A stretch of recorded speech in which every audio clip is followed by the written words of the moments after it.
ngumandang suara budaya Surabaya Pro 4 RRI Surabaya kreasine gak no mandeke terus mengabdi budaya Ibu Pertiwi arek generasi muda ayo padha nglestarekno seni budaya bangsa ya iya ngono. Assalamualaikum warahmatullahi wabarakatuh. Ketemu lagi di obrolan budaya, tentunya untuk seluruh pendengar Pro 4 RRI Surabaya dan juga pemirsa RRI Net. Tentunya kita sedang berada di obrolan budaya. Obrolan budaya kali ini kita akan membahas seputar wisata religi Ampel. Tentunya yang kita tahu wisata religi Ampel yang sudah ada di Surabaya ini tentunya menjadi jujukan wisata dari mancanegara, nasional dan tentunya Surabaya sendiri. Nah, tentunya wisata religi Ampel ini punya banyak sekali ya daya tarik wisatanya yang tentunya sangat menarik untuk dibahas. Baik, tentunya kita sedang ada di kawasan wisata religi Ampel dan Chandra sedang bersama dengan narasumber yang siap kita aja berbincang. Awak dewe bakalan ngobrol-ngobrol Cak Neng seputar wisata religi Ampel. Barek sopo tentunya bakalan Chandra kenal Noel. Cak Neng, sekarang kita bersama dengan Ketua Takmir Masjid Agung Sunan Ampel Surabaya dengan Gus Muhammad Zainal Abidin. Assalamualaikum Gus. Sehat nggih? Baik, dan tentunya kita juga bersama dengan Ketua Tim Kerja Destinasi Pariwisata Disbud Porapar Kota Surabaya dengan Neng Anissa Saraswati. Assalamualaikum warahmatullahi wabarakatuh. Waalaikumsalam warahmatullahi wabarakatuh. Neng Anissa sehat ya? Alhamdulillah. Alhamdulillah. Dan juga kita masih bersama dengan Kabak Siaran Radio Ampel Denta dengan Ustadz Nur Salam Ibnu Rafiq. Selamat siang untuk Ustadz. Ya. Sehat ya Ustadz ya?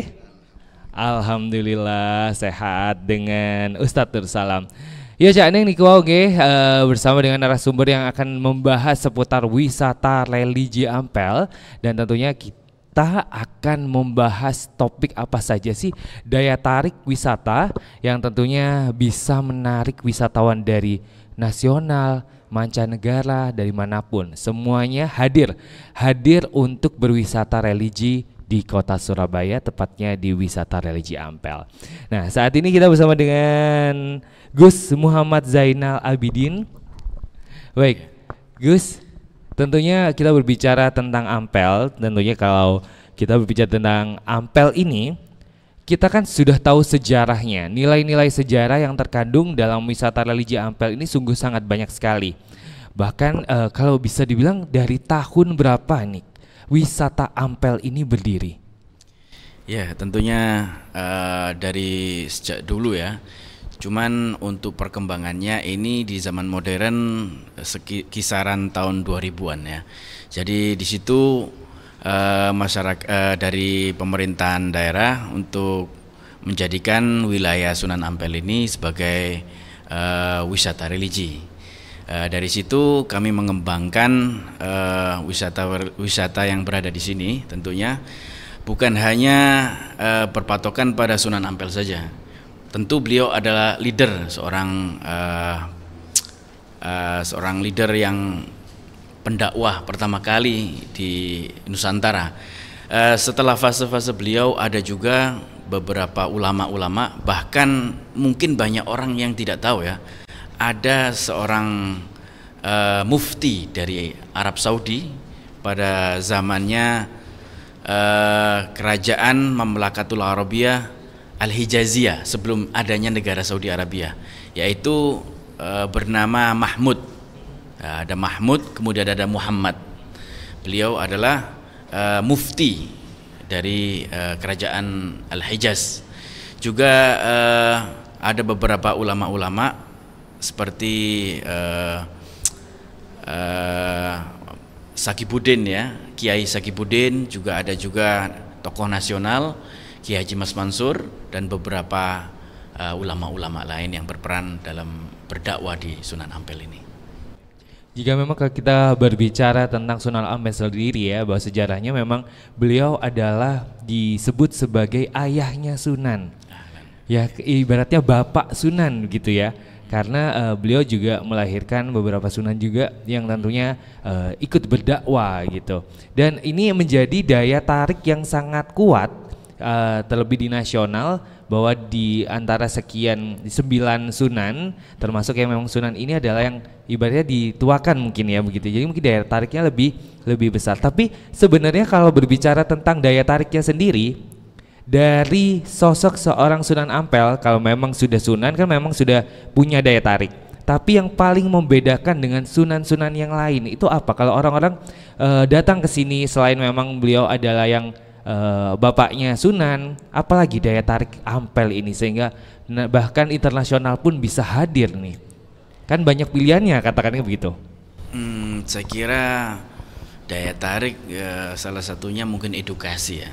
Yeah. Jadi di sini juga ada yayasan yang mengajarkan edukasi baik itu formal dan non formal ya. Juga mungkin salah satunya kuliner kali ya, atau juga beberapa di Sunan Ampel ini banyak acara-acara keagamaan ya. Ya itu. Begitu ya. Jadi memang bukan sekedar sosok Sunan Ampelnya saja, tapi memang didukung oleh banyak faktor yang lain termasuk kuliner, lalu juga fasilitas-fasilitas yang dibangun begitu ya. Yeah.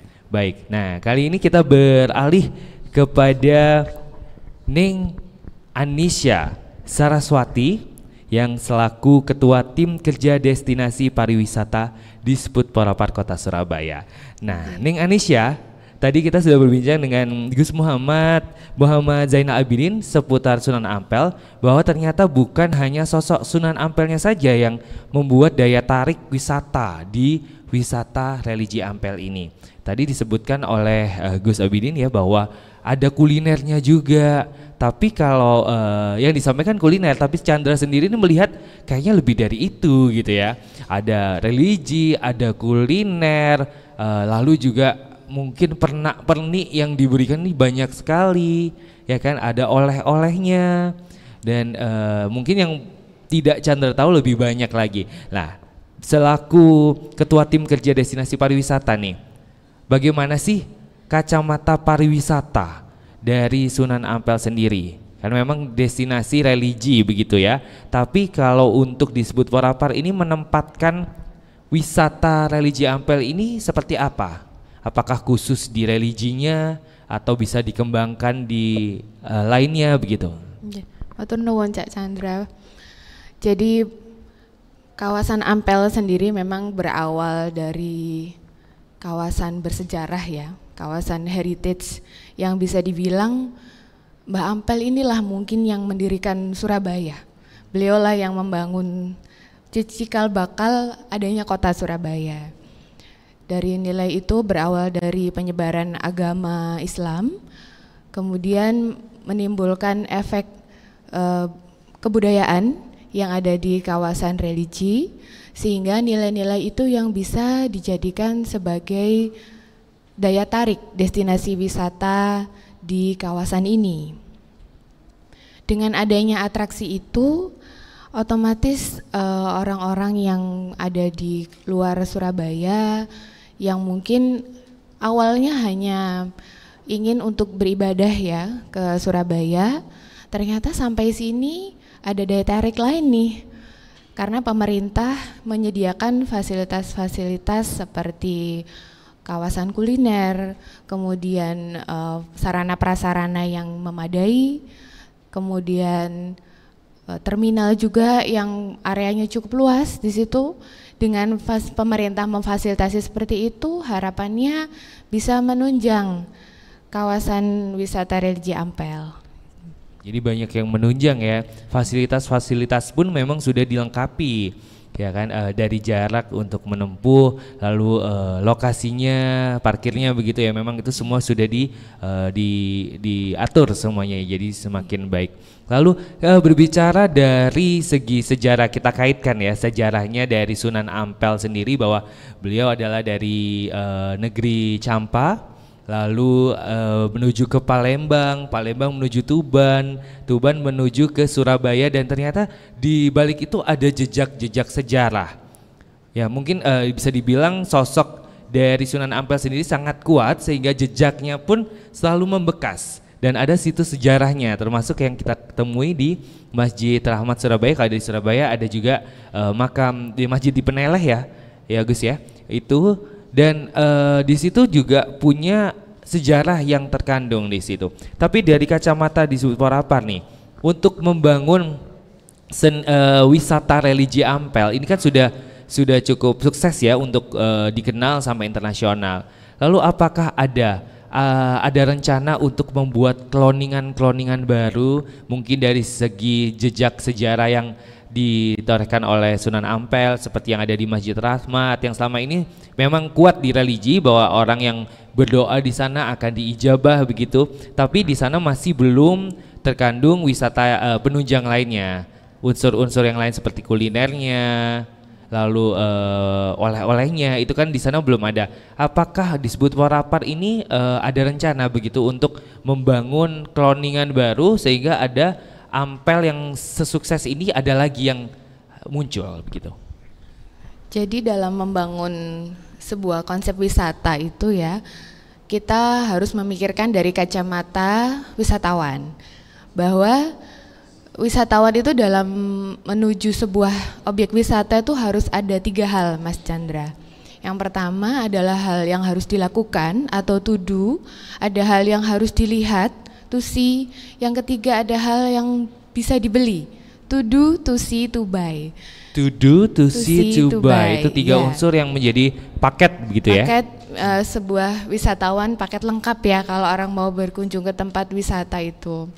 Jadi untuk wisatawan ke Ampel sudah jelas, mereka tujuan utamanya tentunya wisata religi, healing ya, rekreasi jiwa, Little Mecca-nya Surabaya seperti itu. Yeah. Kemudian mereka bisa lihat apa di sini selain makam, ternyata hal-hal menarik yang menjadi daya tarik Surabaya juga ada di sini. Ada wisata kulinernya, kemudian ada Serambi Ampel yang punya daya tarik tersendiri di sana. Kemudian untuk yang dibeli apa? Kita ada di Ampel Suci, nggih Gus. Di situ ada pusat oleh-oleh khas Arab juga. Banyak sekali di kawasan Jalan Nyamplungan Pegirian seperti itu. Dan tujuan kita supaya wisatawan betah berlama-lama ada di sebuah tempat wisata. Cara kita untuk membuat wisatawan betah berlama-lama bisa dengan mengkaitkan antara satu destinasi dengan destinasi yang lain. Salah satunya misalnya tadi setelah dari sini ngapain lagi nih? Akhirnya bisa berkunjung ke makam Boto Putih misalnya, kemudian berkunjung lagi ke makam Masjid Rahmat seperti itu, sehingga wisatawan semakin lama di Surabaya mungkin akhirnya menginap di Surabaya, semakin banyak pendapatan secara ekonomi, pendapatan secara ilmu pengetahuan juga di Surabaya seperti itu. Jadi memang terintegrasi ya, betul. Bukan cuma terpusat di Ampel saja, tapi ternyata cloning-cloning yang mungkin cikal bakalnya Ampel ke depannya ini udah ada gitu ya. Bisa menjadi rute wisata religi di Surabaya, iya. Saya seperti itu. Tapi concernnya apakah akan segera diperkuat begitu sehingga akhirnya muncul Ampel baru, atau masih difokuskan ke Ampel dulu ini? Tentunya karena mungkin manajemennya paling besar dan paling baik ya di Ampel, harapannya manajemen di pusat tempat ziarah yang lain juga bisa sebaik Ampel seperti itu.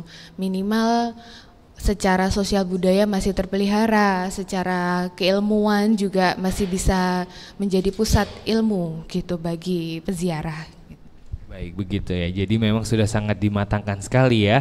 Sudah dipusatkan dan nantinya akan berkembang semakin jauh lebih jauh begitu, mengikuti dengan tren dan juga masa juga tentunya. Oke, jane dhewe isi ono ning obrolan budaya, tentunya mangke kita lajengaken nggih seputar opo wae sing ono ning Ampel iki sing gurung diweruhi barek masyarakat Indonesia. Saiki awak dhewe ngrungokno penampilan saking ning Purbandari barek lagune Pepiling. Sugeng mitangetaken. Wis wancine tansah dielingke, wis pancine padha nindakake, atan wis ngumandang wayahe sembayang, netepi wajib dawuhe pangeran. Salat dadi cagake agama, 5 wektu kudu tansah ditata kanthi istiqomah lan sing tumaknina, luwih sampurna yen berjamaah.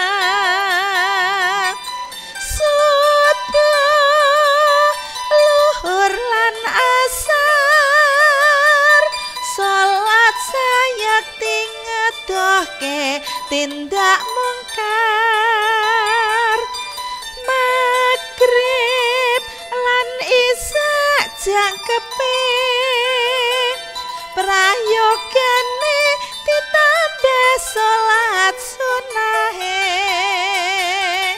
Jo sembrono iku perintah agama, ngelingono nang donya mung sedelo, sabar lan tawakal pasrah sing kuwasa. Yen kepengin besok munggah swarga,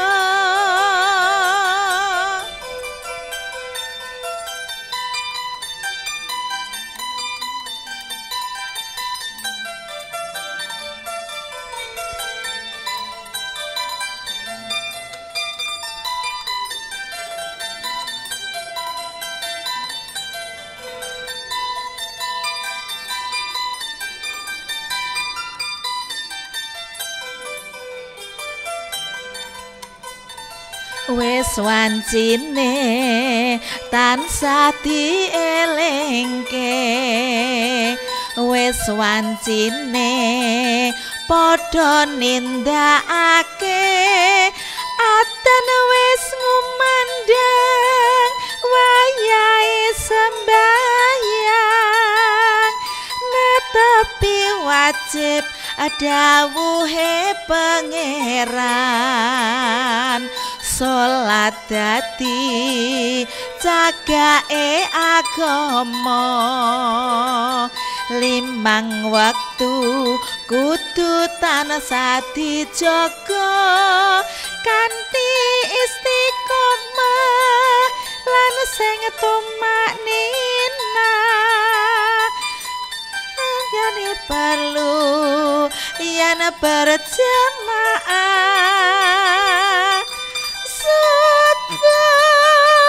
luhur lan asar salat sayekti ngedohke tindak mungkar, magrib lan isya jangkepe prayogane ditambah salat sunahe. Jo sembrono iku perintah agama, ngelingono yen urip mung sedelo, sabar lan tawakal pasrah sing kuwasa. Yen kepengin besok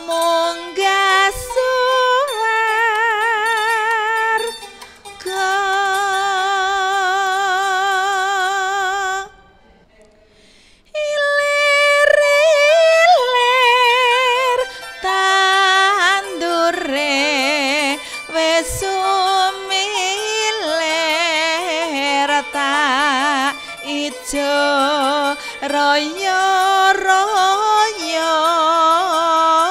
tak sego manten anyar bocah angon penekno blimbing kuwi nyulu nyupenekno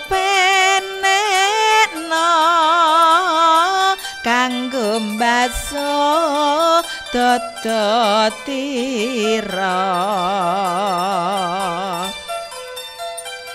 dodotira kumiterba dahing pinggir damono jlumatana kanggo seba mengko sore mumpung padang rembulane mumpung jembar kalangane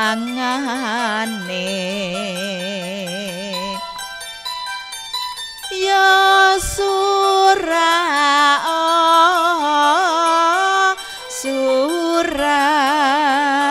hiyo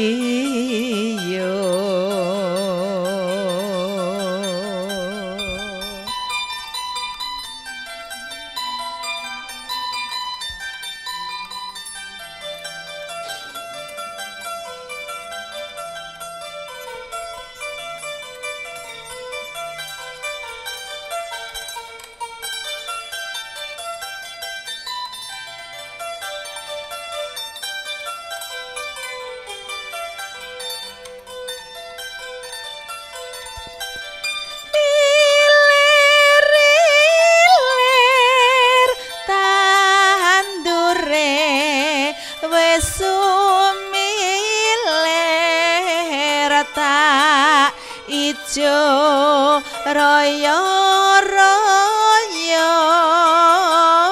tak sengku kemanten anyar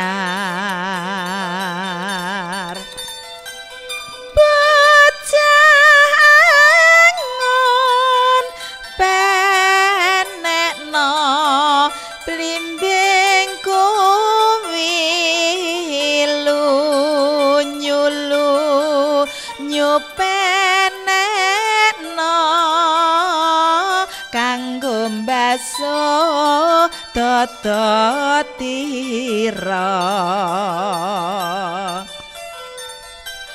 dodotira kumiterba dahing pinggir damono jlumatana kanggo seba mengko sore mumpung padang rembulane mumpung jembar kalangane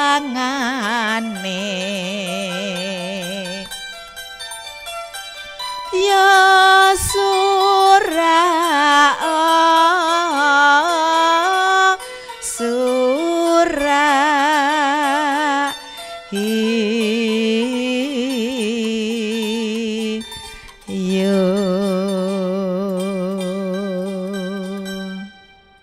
Baik, kita beralih ke Gus Muhammad Zainal Abidin kembali. Tadi kita sudah berbincang seputar sejarahnya, sedikit sejarah tentang Sunan Ampel begitu ya. Jika dulu memang orang menilai sosok Ampel, tapi kita juga kalau Chandra sendiri belum tahu ya seberapa apakah sosok Ampel ini saat ini semakin katakanlah ini kalau ada fans itu kan ada masa ya. Masa 80-an, 90-an kan berbeda. Tapi kalau dari masa ke masa, sosok Ampel ini bagaimana Sunan Ampel ini? Dalam artian ini secara fans fanatik atau bagaimana perkembangannya?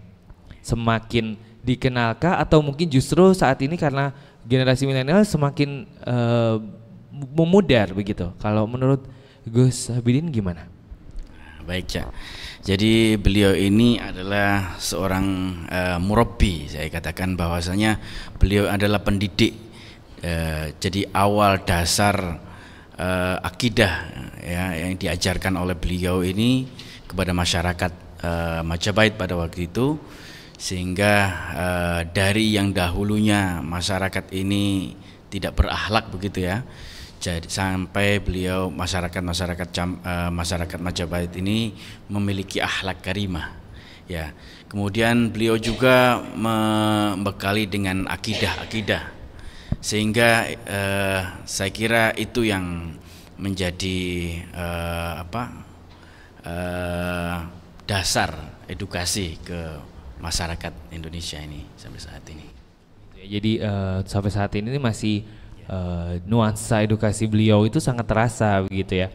Lalu untuk melihat seberapa meningkat atau menurunnya dari pengunjung katakanlah nih untuk wisata Ampel, apakah ada barometer sendiri dari pihak yayasan sendiri? Oh, ini tahun ini meningkat atau tahun ini ada penurunan. Nah, apakah ada barometer yang bisa dijelaskan di situ?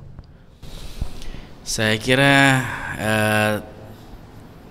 cukup ya, artinya setiap tahun semakin bertambah karena ada inovasi-inovasi terbaru ya dari sisi edukasi, kemudian dakwah juga, dan acara-acara keagamaan yang ada di Ampel ini. Saya kira cukup berkembang. Untuk melihat berkembangnya itu bisa dilihat dari bagaimana? Kalau misalnya tempat wisata kan ada semacam karcis atau untuk karcis masuk begitu ya. Tapi kalau Ampel ini dilihatnya dari bagaimana pemantauannya itu, Gus? Ya, tentunya dari para peziarah di makam Sunan Ampel, kemudian para peziarah yang memenuhi masjid. Ya, di dalam masjid kan juga ada edukasi kitab-kitab klasik begitu ya, yang dikatakan ada juga pengajian-pengajian yang khusus. Juga ada acara seperti Maulid Nabi ya. Jadi saya kira ya cukup berkembang banyak. Cukup berkembang banyak. Baik, kita beralih ke Ning Anissa Saraswati. Ning Anissa tadi ya kan banyaknya fasilitas dan juga inovasi membuat daya tarik wisata religi Ampel ini semakin meningkat setiap tahunnya. Lalu kalau dari kacamata disebut Porapar sendiri dari pemerintah kota mungkin ya, apa sih yang menjadi keunikan, jadi selling pointnya ini?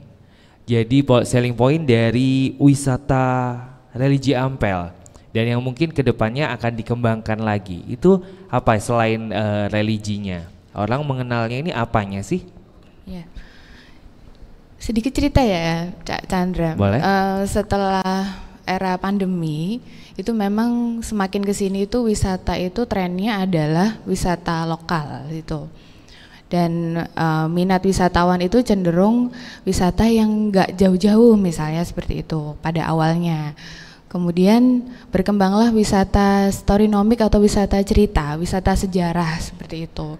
Jadi jalan tidak perlu jauh-jauh, cukup rekreasi atau healing-healing di lokal misalnya di kota setempat, dan beliau sudah bisa belajar, bisa dapat ilmu, dapat hiburan seperti itu. Nah, balik ke pertanyaan yang tadi bahwa daya tarik utama tentunya ketika wisatawan datang ke sini itu yang satu dicari adalah berkahnya ya, karomahnya beliau gitu. Pastinya ketika sampai ke tempat di mana orang-orang berdoa bersama, tentunya apa yang diharapkan, apa yang didoakan itu akan mudah, insya Allah mudah dikabulkan seperti itu. Makanya orang-orang beramai-ramai ke sini. Di situ mungkin energinya kawasan inilah yang menarik wisatawan sampai ke sini. Tidak hanya dari lokal tapi juga dari luar negeri. Selebihnya bisa kita perkuat dengan fasilitas-fasilitas yang disediakan. Tidak hanya masjid, tidak hanya sarana ibadah, tapi di sini juga ada tempat kuliner loh yang khas Arab, khas Surabaya, kuliner fusion Surabaya campur masakan-masakan Arab gitu. Seperti itu kuliner, tempat belajar seperti itu. Sama hotel-hotel juga fasilitasnya luar biasa di sini. Ya, jadi karena sudah banyak hotel-hotel yang bisa menunjang ya untuk yang mau berwisata ke Religi Ampel tanpa perlu jauh-jauh hotelnya. Iya.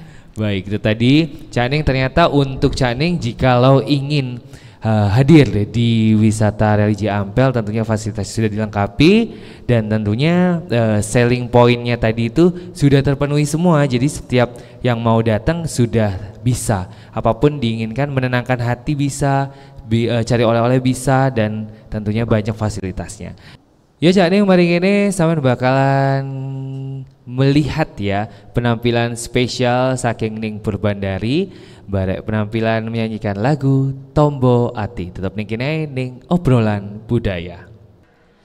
Tombo ati iku limo sawarnane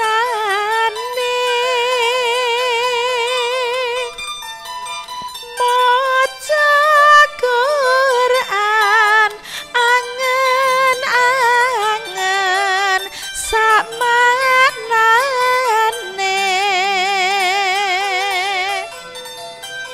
kaping pindho salat wengi lakonono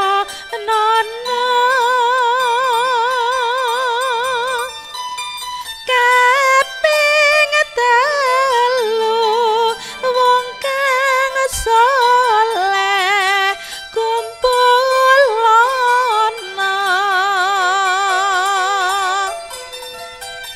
kaping papat kudu weteng ingkang luwih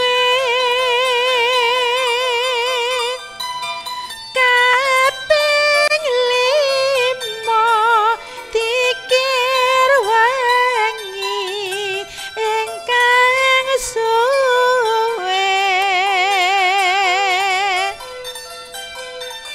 salah sawijine sapa bisa ngelakoni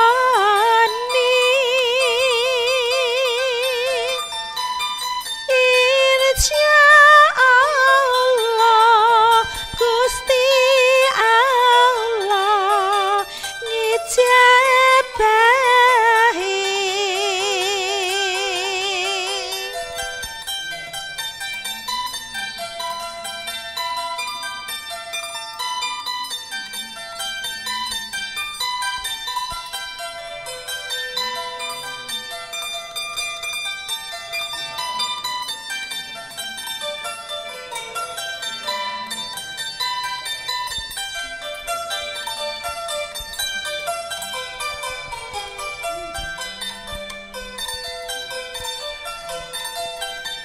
Tombo ati iku limo sawarnane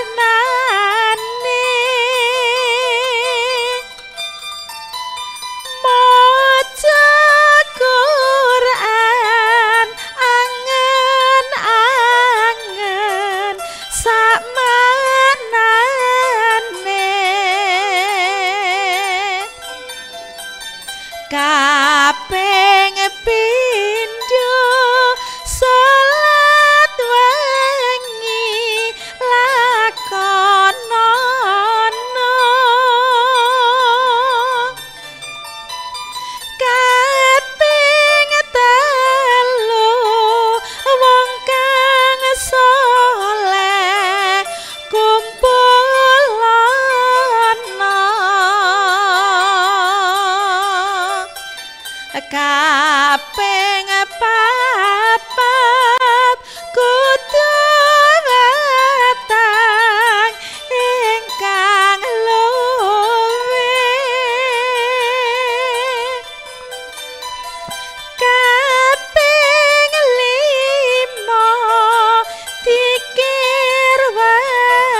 sawijine sapa bisa ngelakoni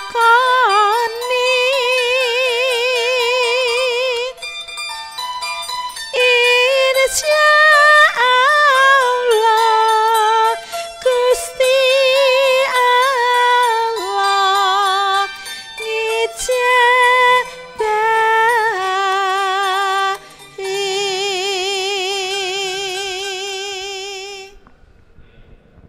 Cak Ning barengan ning obrolan budaya tema tentang wisata religi Ampel. Dewe si ono ning kawasan wisata religi Ampel Surabaya. Nah, kita masih bersama dengan narasumber kita Gus Muhammad Zainal Abidin, Ning Anisha Saraswati dan juga Ustadz Nur Salam Ibnu Rafiq. Nah, tadi kita sudah berbincang seputar apa saja yang ada di Ampel, fasilitas-fasilitasnya. Nah, tentunya setiap wisata Cak Ning yo, pasti ini KPO dibangun api bakalan gak berkembang lah ora dipromosino, lah ora dikenalno. Nah, pasti ini kita butuh upaya-upaya untuk mengenalkan. Soalnya cek gak ditekoni barek wong Surabaya tok. Teko nasional barek internasional sisan. Nah, kali ini kita akan berbincang bersama dengan Gus Muhammad Zainal Abidin nih tentang upoyo-upoyo opo ae sih sakjane sing wis dilakokno. Tadi kan ada siaran, ada fasilitas-fasilitasnya ya. Tapi kan kita ngomongnya jangka panjang nih. Jikalau kita berbincang seputar wisata religi gitu ya. Kalau dari zaman dulu kan yus ngono-ngono iku yus ngaji golek karomae. Nah, tapi kan semakin kedepannya kan pasti berbeda. Pasti akan ada perkembangan-perkembangan yang kita harus mengikuti gitu. Nah, lalu apa saja nih langkah yang tentunya menjadi manifestasi jangka panjang gitu dari wisata Ampel sendiri? Nah, baik Cak. Jadi untuk mengembangkan wisata religi Sunan Ampel tentu kita memperbaiki fasilitas-fasilitas yang sudah ada. Kemudian rencana ke depan tentu kita ingin memperbaiki untuk masyarakat ya. Kita ingin menyediakan klinik dan beberapa fasilitas pendidikan ya. Contoh seperti pondok pesantren ya. Kemudian juga sekolahan ya. Jadi pondok pesantren dan sekolahan ini sudah berlangsung atau masih menjadi wacana? Masih menjadi wacana, tapi sudah ada aktivitas untuk pengajaran gitu ya.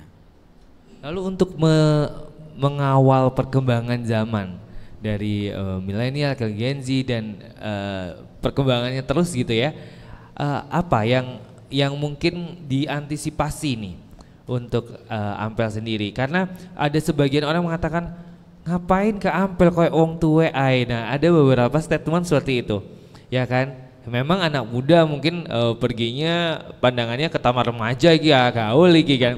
Lalu bagaimana nih anak muda sekarang bisa diantisipasi agar supaya tidak lagi mengatakan bahwa Ampel ini wisata orang jadul ini. Nah, ini yang harus menjadi antisipasi, bukan begitu? Bagaimana ini, Cak? Gini, Cak. Masyarakat kita ini untuk sementara saat ini walaupun sudah generasi Gen Z itu mereka itu masih takut dengan kondisi jomblo. Oke, baik, ya. Masih takut ya? Ya, ketakutan jomblo karena kesibukan ya. Di samping belajar juga bekerja. Akhirnya ini akeh dari peziarah itu, terutama sing nom-nom. Iku niatire ning golek jodoh, Cak. Oh, ya. Menarik ini. Jadi Cak Ning yang ada di seluruh nasional, jikalau Anda berjomblo, silakan untuk datang ke Ampel karena karomanya ini bisa bikin cari jodoh ya. Itu bukan hanya karoma beliau, tapi juga ketika melihat orang lalu lalang. Ini pernah ada satu cerita ini dari daerah. Jadi pertama kali ke Ampel itu bingung dia. Iya. Langsung duduk lihat. Waduh, ayo sing liwat itu. Loh. ini jadi selling point ini nampaknya ya. Jadi mereka ini akhirnya apa? oh ternyata bisa juga untuk sarana seperti itu. Artinya apa? Bukan fokus utamanya mencari jodohnya enggak, tapi itu impact daripada keberkahan yang ada di Sunan Ampel ini juga. Niat yang baik hasilnya baik gitu ya. Iya dong, karena mereka sudah jenuh di luar, ketemu dengan yang begitu-begitu. Akhirnya begitu ketemu masyarakat yang ada di sekitar sini dengan budaya yang santun, dengan pakaian yang senantiasa menutup aurat, akhirnya mereka berpikir koyo ani iki sing cocok. Karena mereka menemukan di tempat yang baik, insya Allah hasilnya baik gitu ya. Iya. Jadi harapan ke depan itu memang di wisata religi seperti juga di Sunan Ampel ini impactnya nanti ke depan, karena terutama untuk masalah makanan hati kan. Kebanyakan kita sudah stres dan lain sebagainya dengan kesibukan. Akhirnya begitu masuk di sini melihat juga kondisi masyarakat yang antusias dengan doa-doa mereka, dengan zikir-zikir mereka, akhirnya menumbuhkan keteduhan di dalam hati. Dan ini juga impactnya tentu mereka akan lebih antusias untuk menghadapi masa depan yang lebih baik. Waduh, luar biasa ya. Jadi ini Ampel cak neng iki ya. Guys, sing gurung tau neng Ampel pemenang wong Surabaya, apalagi yang belum dapat jodoh, emang harus datang ke sini. Karena selain dapat karomahnya, bisa juga dapat kenalannya gitu ya. Pokoknya yang api-api ku ning kene ono cak neng ya. Kembali lagi nih ke Gus, kita berbicara seputar karomah-karomah tadi yang sempat disampaikan oleh Ustadz Salam ya. Begini Ustadz, karomah-karomah ternyata ketika Chandra belum mengenal Ampel, ya sekedar kita berdoa diijabah gitu. Ternyata di dalamnya ada macam-macam poin di Ampel ini yang ternyata saya baru tahu. Satu, air sumur seperti itu ya. Itu kan ada sumur yang karomahnya itu seperti Zam-Zam. Lalu ada belumbang. Ada juga banyak sekali yang ternyata terkandung di dalamnya. Yang mungkin Chandra kira itu tidak tidak terkatalog begitu. Ampel itu ada loh ini airnya, Ampel ini ada loh belumbangnya, ada loh ini itu tidak terkatalog begitu. Atau kalau memang sengaja itu semacam hidden gem disembunyikan sehingga orang biar cari tahu, atau sebenarnya memang belum diupayakan untuk orang mengenal di balik itu tuh ada banyak hal loh gitu. Terima kasih Cak. Jadi saya kira sudah masyhur ya masalah air ini. Jadi air yang ada di dalam masjid ini sudah ratusan tahun yang lalu. Jadi berkah yang ada di dalam sumur tersebut itu karena banyaknya para peziarah yang berdoa. Jadi kami meyakini bahwasanya berkah dari para peziarah yang berdoa, beramal soleh, kemudian melakukan amalia-amalia pengajian yang menjadikan air itu menjadi ada karomahnya ya. Jadi bukan serta-merta hanya air begitu aja, tapi memang didoakan ya melalui dari doa-doa para peziarah, juga amalia-amalia soleh para peziarah gitu. Lalu terkait dengan tadi jikalau sebenarnya kalau untuk Ampel sendiri apakah itu dibiarkan sebagai hidden gem saja, atau ini orang harus tahu nih begitu? Kalau dari pihak Ampel sendiri? Ya, rencana kita akan membuatkan narasi ya, mungkin beberapa cerita kecil tentang air ya, sejarah air itu. Tapi masyhur ya dari kalangan masyarakat yang berada di Jawa Timur ini mengetahui bahwa air itu memang karomah, salah satu karomah dari Sunan Ampel. Ya, tentu ditambah dari doa-doa para peziarah. Jadi sudah otomatis menjadi daya tarik tersendiri begitu ya. Jadi bukan lagi sekedar orang datang ke situ, tapi ada yang mereka incar di sini memang Gus ya. Termasuk Chandra sendiri datang ada yang diincar nih. Ada juga yang diincar mengkudunya loh. Gus gimana? Ada mengkudu untuk saya hari ini. Itu soalnya menjadi karomah juga gitu ya. Baik, kita kembali lagi ke Neng Anisha nih dari kacamata pariwisata. Pariwisata wisata religi Ampel begitu ya. Ini di dalam mapping pariwisata Surabaya ini ada nggak sih golongan-golongan atau kelas-kelas begitu yang ini menjadi prioritas dan ini second choice atau mungkin gimana? Kalau dari mapping pariwisata sendiri itu bagaimana, dan Ampel ini menempati di skala yang mana? Prioritas Ya. Destinasi prioritas tidak hanya di Surabaya tapi di Jawa Timur termasuk 10 destinasi prioritas. 10 destinasi prioritas ya. Lalu untuk memperkenalkan sebagai destinasi prioritas ini apa saja upaya-upayanya sehingga ini orang kenal nih bahwa kalau ke Surabaya harus ke Ampel. Nah, itu apa saja upayanya, Ning? Tentunya dibandingkan destinasi wisata yang lain, Ampel ini paling terkenal. Ibaratnya nggak usah effort apa-apa ya untuk mempromosikan, otomatis wisatawan atau peziarah udah akan ramai, top number 1 mungkin pengunjungnya di kawasan religi Ampel ini. Namun bukan berarti terus akhirnya ya udahlah nggak usah diapa-apain gitu ya. Nah, disitulah peran pemerintah mulai mengembangkan, tentunya dengan adanya Kota Lama di Surabaya. Di situ kita mulai dari zona Arab, zona pecinan, dan di sini zona Arab kita mulai membangun, sudah ada grand design-nya. Kita rancang supaya selain menghormati Mbah Ampel juga, tentunya juga supaya peziarah semakin nyaman berada di kawasan Ampel, seperti itu. Oh iya, ini berarti ini ada relasinya dengan Kota Lama ya, karena ada salah satu dari wisatanya itu setelah kolonial, pecinan dan Arab.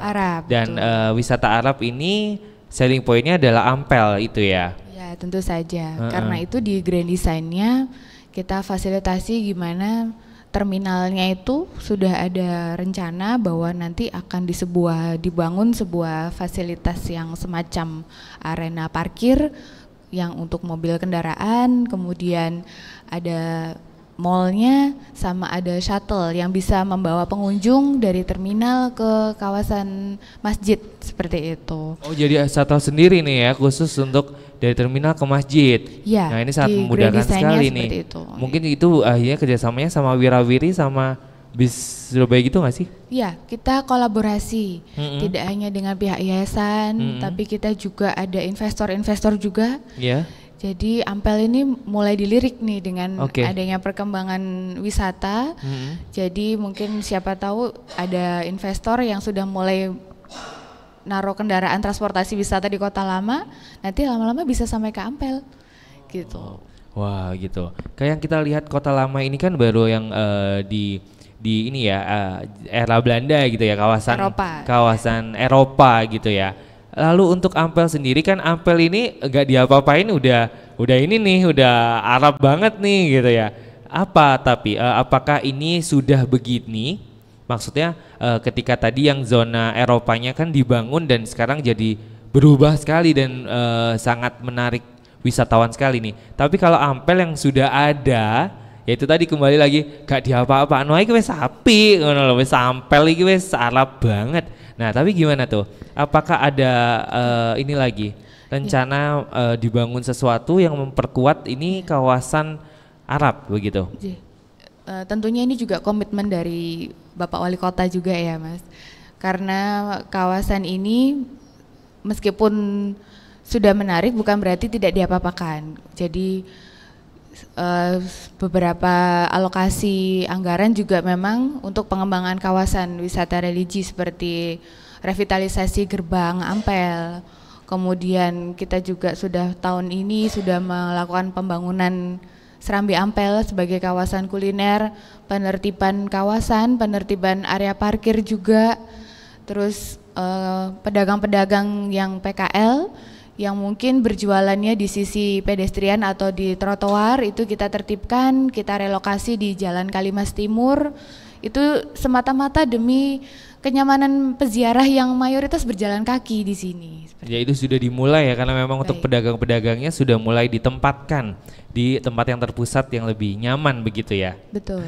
Baik, menarik sekali memang Cak Neng kalau kita berbicara tentang wisata religi Ampel. Tadi yang sudah dijelaskan dari ketiga narasumber kita, memang apa yang menjadi pertanyaan Chandra ini sudah terjawab ternyata. Dan sudah dicanangkan jauh-jauh hari gitu ya. Apa yang diharapkan itu ternyata sudah ada semuanya. Baik, di akhir segmen ini boleh untuk Neng Anisha sekaligus memberikan pesan mungkin untuk pendengar dan juga pemirsa RRI Net yang mungkin masih belum mengenal Ampel, apa yang harus dilakukan. Silakan untuk penutup. Ya, pesan kami, mari kita sama-sama menjaga kawasan wisata religi Ampel, khususnya area-area Surabaya. Ayo rek dijogo kawasane, kebersihane, selain menjaga hati juga kalau kesini ojo golek bojo tok nang kene, tapi juga dijaga kebersihan kawasannya. Kita sama-sama memelihara kawasan religi Ampel. Baik, terima kasih Neng Anisha. Selanjutnya untuk Ustadz Darussalam, boleh pesannya boleh, atau mungkin tadi ada kan mau dibikin biro klinik ya, biro jodoh mungkin mau dibangun. Kayaknya kalau biro jodoh enggak perlu deh. Oh enggak perlu, karena nemu sendiri kayaknya udah banyak ya. Baik. Silakan menurut. Ya, baik, untuk Cak Daning semuanya, bahwa wisata religi Ampel ini yang masyhur dari awal adalah falsafah yang dicanangkan oleh Sunan Ampel, yakni moh limo. Ini agak sing keliru Cak. Kadang-kadang munine molimo, tutup molimo tapi moh gitu ya. Ya ndak gelem dengan urusan 5 ini. Kalau keliru molimo tambah dilakokno limo iya itu, ya, makanya itu. Jadi moh limo ini mari kita ejawantakan di dalam kehidupan keseharian kita. Insya Allah kalau moh limo ini kita wujudkan, tetap kita memandangnya itu adalah sebagai ajaran yang mulia. Insya Allah nanti kota Surabaya akan menjadi lebih baik tentunya, dan juga harapan kita semua untuk terutama generasi Gen Z ya, ini yang tantangannya begitu luar biasa di masa akan datang, maka insya Allah ini jadi satu upaya untuk meredam adanya hal-hal negatif yang akan menyerang kepada kita, gitu Cak. Baik, terima kasih Cak Nur Salam G. Dan ini yang terakhir ya, silakan Gus Abidin. Apa selain tadi karena klinik biro jodohnya tidak jadi, berarti apa nih kira-kira penggantinya? Ya, saya lebih spesifik ya kepada para peziarah, khusus para peziarah untuk menjaga kesantunan ketika masuk ke dalam Masjid Ampel, juga menjaga barang-barang bawaannya ya, mungkin itu aja. Baik, terima kasih Gus Abidin, terima kasih juga Ustadz Darussalam dan juga Neng Anisha Saraswati sudah menjadi narasumber kita di obrolan budaya kali ini. Tentunya terima kasih banyak. Oke Cak Neng, niku wau nggih obrolan budaya kalian narasumber kita saking wisata religi Ampel. Kita sampun ngebahas opo ae sih sing ono ning wisata budaya religi Ampel iki, dan opo ae mangke sing pastine bakalan dibangun, opo sing daya tarike wis kita bahas tadi nggih. Matur nuwun sangat kagem narasumber sudah bersama kami di obrolan budaya. Semoga kita bisa berjumpa lagi di lain kesempatan, dan Cak Neng tetap ikuti RRI Net dan juga program-program obrolan budaya liane. Aku Chandra Semesta pamit. Wassalamualaikum warahmatullahi wabarakatuh. Salam Pro 4 RRI Surabaya, Suara Budaya Surabaya.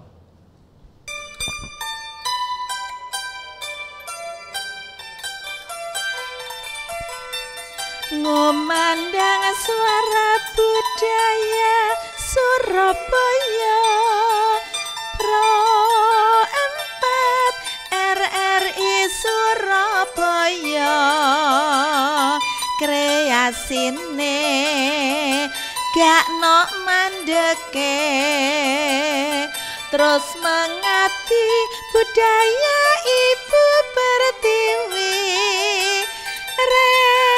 Arek generasi muda, ayo padha nglestarekno seni budaya bangsa ya, iya ngono.